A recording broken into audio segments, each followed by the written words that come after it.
Bom dia, alunos. Espero que vocês estejam bem, vocês e suas famílias. Bom, nós vamos começar hoje falando a respeito dando continuidade, né, à Revolução Russa, e vamos falar a respeito aí da Revolução de Fevereiro e Março nessa primeira aula. Essa aula ela vai para a quarta-feira, que nós temos aí na quinta aula.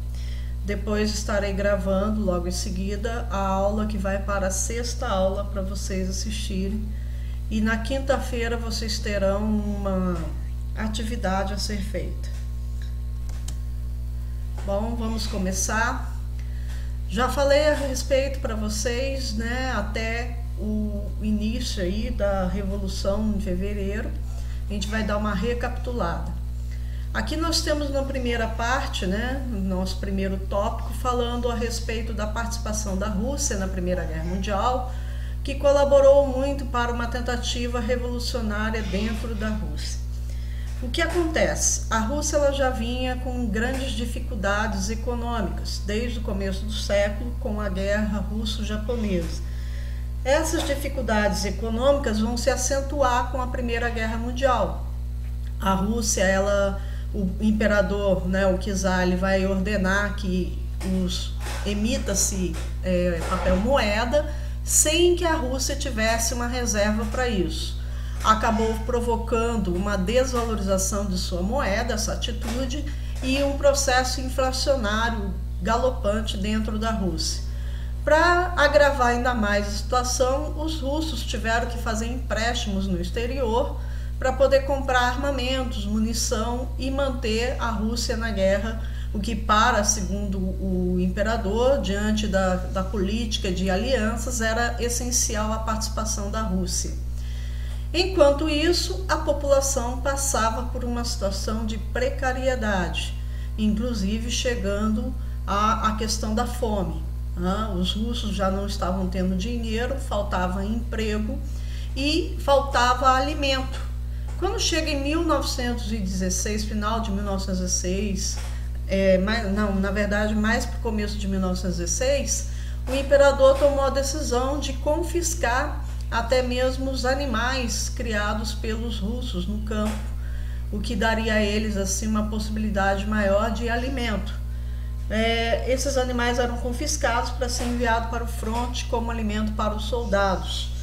E também todos os recursos que os russos possuíam acabavam sendo confiscados pelo Estado, com o objetivo de reforço de guerra. Bom, a situação foi se agravando, se intensificando, quando chega no final de 1916, até mesmo o salário que era pago aos soldados começou a faltar. A maioria das famílias, né, mandavam os seus filhos, né, os seus maridos para a guerra com o objetivo de conseguir um pouco de dinheiro para enviar para os seus parentes na Rússia e poder se alimentar. Logo chegam várias e várias cartas para os russos no fronte, dizendo que a situação não era essa, que eles estavam passando fome, estava faltando um alimento e eles não tinham dinheiro para comprar o básico.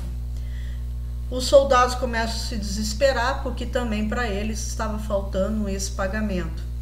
Muitos começam a abandonar o fronte, como já falei para vocês. Na verdade foi um abandono em massa, e muitos então retornam para a Rússia na chamada deserção. Só que eram muitos soldados, então não tinha como punir. O Estado não conseguiria punir a todos diante da quantidade de soldados que desertaram. Bem, a situação se agravou e muito. Aí começa, no começo de 1917, dentro da Rússia, principalmente na cidade de Petrogrado, que mais tarde será chamado de Leningrado, começa uma manifestação, a princípio estabelecida pelas mulheres operárias, que estavam reivindicando alimentos, reivindicando melhores salários e condições. Uma atitude por parte do imperador. O imperador não se encontrava lá, se encontrava fora da Rússia, mas ele recebe a notícia e manda debandar essas manifestações. Essas manifestações então ganham corpo, ou seja, passam a ter apoio da maior parte da população, inclusive os soldados que receberam ordem para ir para as ruas debandar todo mundo. Resultado dessa situação foi que os soldados acabam apoiando a população, porque os soldados também já vinham num processo de revolta. Eles passam a apoiar a população então acaba chegando, né, até o palácio, né, toma todas as ruas praticamente de Petrogrado e se espalha a manifestação por toda a Rússia. Aí eles chegam até o palácio. Nesse momento o imperador já estava de volta e ele acaba sendo derrubado. Ele é obrigado, né, com a invasão da população ao palácio, de renunciar ao seu mandato. Ele renuncia em favor do seu irmão, com o objetivo de manter ainda a monarquia no poder, ou como sistema de governo.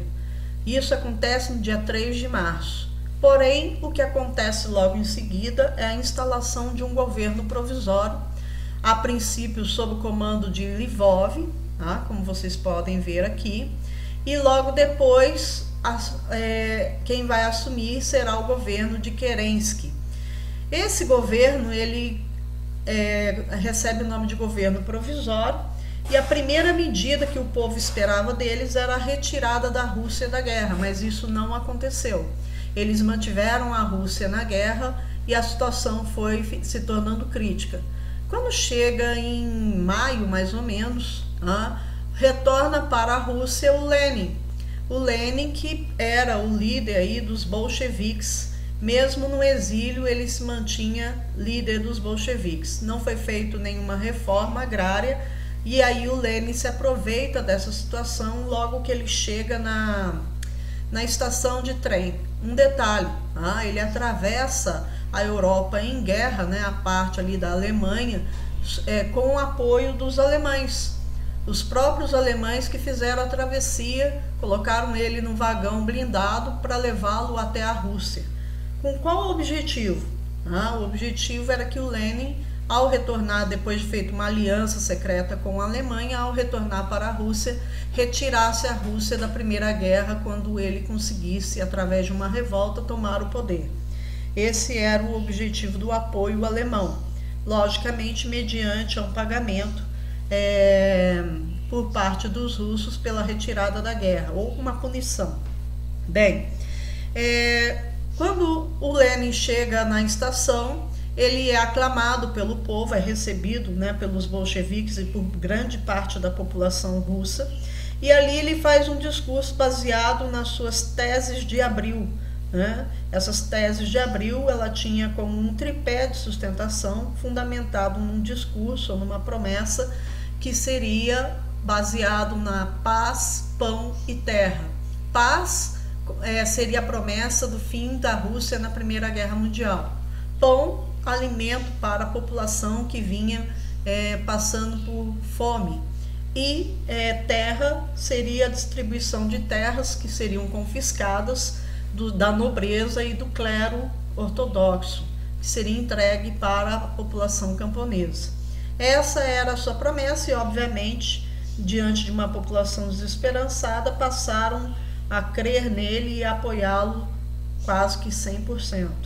Bom, quando chega em julho, quem está no comando do governo provisório é o Kerensky. Lvov já havia se afastado e o Kerensky vai ter que enfrentar as tropas dos czaristas, que eram um grupo de conservadores dentro da Rússia, partidários da monarquia e que queriam o retorno do Nicolau II, né, dos Romanovs no poder. Aí eles vão enfrentar as tropas de Kerensky, que não tinha condições, porque ainda a Rússia estava na Primeira Guerra Mundial. Diante da falta de condição de Kerensky, ele pede ajuda ao Lenin, que é o comandante, que é vamos dizer assim, o grande líder dos bolcheviques, associado ao Trotsky. E é nesse momento que o Trotsky então passa a comandar a Guarda Vermelha e o Lenin vai ter o apoio